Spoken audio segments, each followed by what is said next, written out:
1928 ya. Itu kan udah eranya Belanda. Tahun 108 1928 kan Penogoro. 1928 kan. Perang Penogoro kan 32 gitu.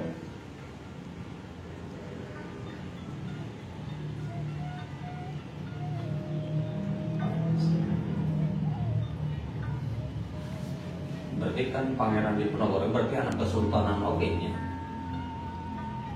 Pangeran Diponegoro ya jatuhnya anak raja. Anak raja. Pangeran. Kayaknya Jenderal Sudirman kumaha. Pangeran zaman ya, zaman Sudirman mah udah zaman Belanda ikut, Jepang ikut, dia mah masa revolusi, masa itu masa peralihan kekuasaan di Belanda ke Jepang berarti. Iya. Itu mah sudah masuk struktur kenegaraan. Peralihan penyerahan Jepang ke Indonesia gitu. Race. Cuma udah masa-masa Indonesia terbentuk lah.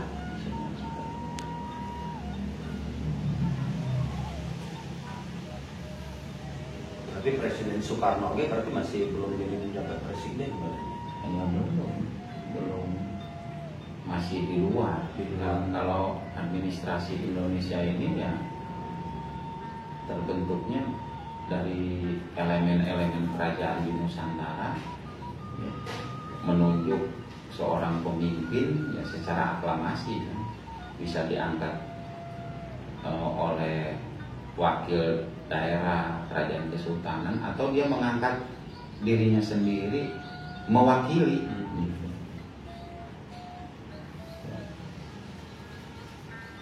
Jadi mewakili dari keseluruhan kerajaan-kerajaan di Nusantara berarti.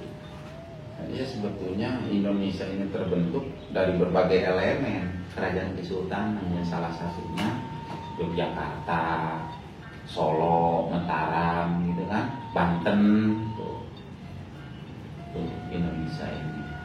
Nah, wakil dari raja-raja ini ya Mr. Soekarno itu kalau secara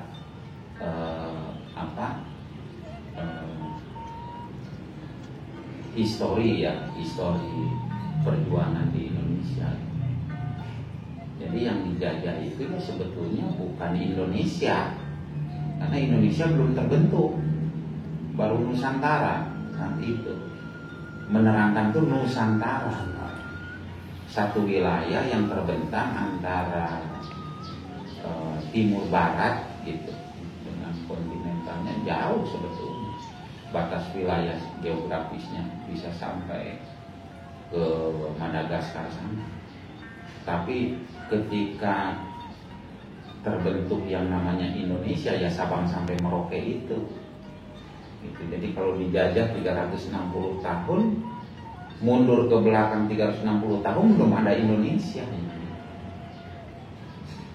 Jadi 17 Agustus itu sebetulnya menyatakan bahwa Indonesia ini independen, menyatakan merdeka gitu loh. Untuk penjajahan atau agresi yang dilakukan oleh luar ya terakhir Jepang lah ya dan Belanda itu untuk beberapa wilayah kerajaan dan kesultanan. Sejak belum seluruhnya. Iya. Jadi kalau diwakili misalnya kerajaan kesultanan dipimpin salah satu orang yang nasionalisme itu kayak Mr. Soekarno pemimpin ya dinyatakanlah Indonesia gitu. Indonesia sebagai administratur gitu. Administratur di sini juga di internasional gitu. Jadi kalau orang nanya ini proklamasi atau Independent Day lah bahasanya itu kemerdekaan untuk siapa? Untuk Nusantara. Kan nggak bisa begitu. Kalau secara administrasi harus jelas. Ini adalah untuk Negara Kesatuan Republik Indonesia, NKRI. gitu. Jadi tertanam lah itu. Jadi yang dijajah itu adalah kerajaan dan kesultanan. Kalau bicara dijajah, dijajah ini ibaratnya dikuasai oleh orang asing secara hukum, secara politik dan ekonomi, sosial budayanya. Nah, ketika ini diproklamirkan, biarkan politik, ekonomi, sosial, budaya itu orang Nusantara yang mengatur. Nama wadahnya Indonesia, dipimpin oleh Mr. Soekarno. Itu. Jadi mewakili Soekarno mewakili untuk nasional dan internasional. Mewakili nasional dan internasional. Makanya di pembukaan sendiri itu dikatakan berdaulat, ya artinya diakui. Pengakuan. Kalau misalnya dulunya proklamasi kami bangsa Solo, lah itu kan tidak nasional gitu, tapi sifatnya kedaerahan. Itu sementara Solo, Jogja, Cirebon, Banten itu kan hanya sebuah kerajaan dan kesultanan yang ada di wilayah Nusantara tadi. Masih hebat ya Patih Gajah Mada pada saat itu, zamannya Brawijaya. Itu kan dengan rajanya Hayam Wuruk, dia sanggup proklamirkan Sumpah Palapa yang menyatakan bahwa kita ini Nusantara bersatu gitu. Itu sumpah janji. Karena sumpah janji bersatu ternyata enggak dijalankan sama yang lain, makanya dia menyatukan. Dia yang menjadi agresornya. Di wilayah Nusantara ada kerajaan kecil, kerajaan besar berserakan di mana-mana. Ya, dalam satu keterangan itu ada sekitar 139 kerajaan kesultanan misalnya. Nah, dia hubungin semua, bukan untuk diperang di apa. Ayo kita bersatu. Bareng gitu. Bareng gitu. Dengan sentral kekuasaan adalah Majapahit misalnya. Tapi bukan menghilangkan eksistensi kerajaan dia, tidak. Nah, cuman karena mungkin yang namanya Prabawa Raja, terus sifat gitu kan, tetap dia kadang-kadang ada sifat arogansi, otoriter, sangat ditakuti bentuk pemerintahan kerajaan itu karena ada sifat otoriter.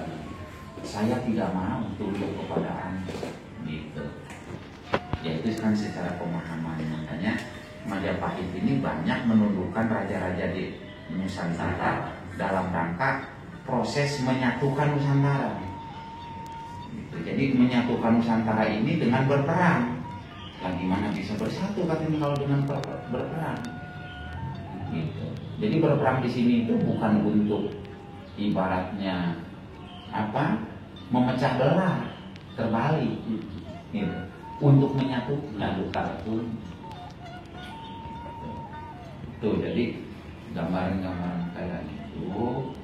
Nah, ini di AMB ini sebetulnya itu kan sebuah misteri yang mungkin sebagian tercatat di dalam buku sejarah atau ditutur para tokoh masyarakat, ya kan? Para ulama terutama itu kan, karena mereka bisa merekod gitu, mencatat itu, menceritakan lagi seperti sebuah legenda, sebuah mitos, sebuah cerita. Makanya sisi lain ini bagaimana mengungkap, itu kan misteri, artinya sesuatu yang tidak diketahui tapi ada. Itu tim AMB inilah mencoba dengan cara lain, versi lain, gitu, mengungkap misteri di dalam sebuah misteri. Gitu. Jadi ada misteri, tetapi ketika diungkap ada misterinya lagi. Nah, jadi kita perlu sumberisasi.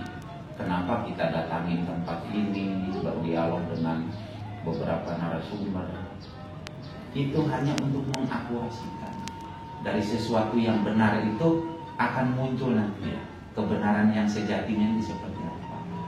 Yang notabene ini semuanya positif.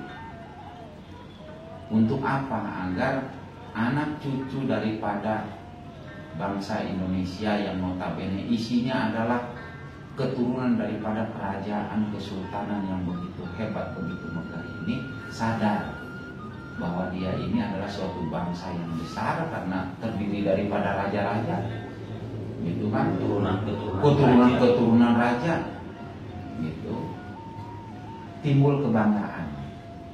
Nah, ketika dia timbul kebanggaan, akhirnya dia akan mencari tahu siapa sebenarnya. Jadi sama aja AMB ini untuk menguak sejarah silsilah keturunan yang tidak diungkap, yang tidak ditulis dan dicatat. Pakai cara ini semoga anak cucunya ini bisa mengerti dan paham. Jadi jangan sampai menghilangkan sejarah bahwa kita ini leluhurnya ini orang-orang hebat, orang-orang dari keturunan kerajaan yang harus kita patut banggakan, dan jangan dikotori dengan hal-hal yang negatif. Harus bangga sebetulnya. Jadi keturunan ini harus bisa mempelajari dari silsilah itu untuk seperti mempersatukan lah kan gitu. Itu aja mungkin.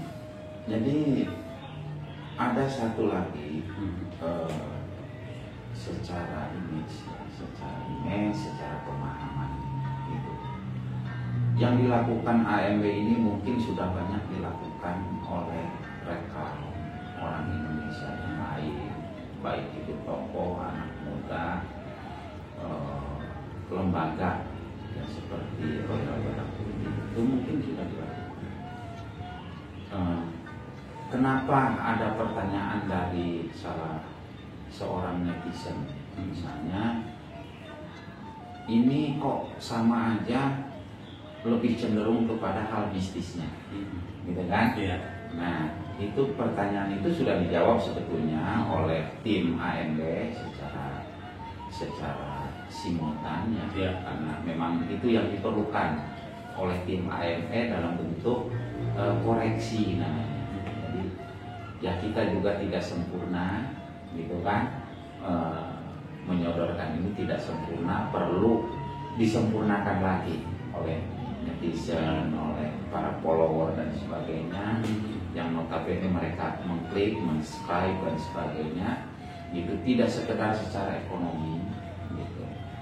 Nah, kita jelaskan kenapa mistisnya itu lebih kental, karena sejarah yang benar itu sudah dikatakan di awal tidak selalu harus tercatat, ya, berdasarkan kejadian yang terjadi pada saat itu, tergantung kepada sumberisasinya. Jadi kalau yang tercatat itu misalnya tanggal sekian, bulan sekian terjadi perang ini, ketika itu ada saksi dan itu ada sumber kelembagaan. Ketika kejadian itu tidak ada saksi atau sang pelaku pun sudah meninggal semua. Nah, tim AMB ini menyediakan kayak, oke, saya perlu narasumber mediasi kepada orang dari makhluk yang ada di sini. Itu maksudnya. Karena makhluk yang ada di situ biasanya ketika kejadian itu dia menjadi saksi secara tidak langsung.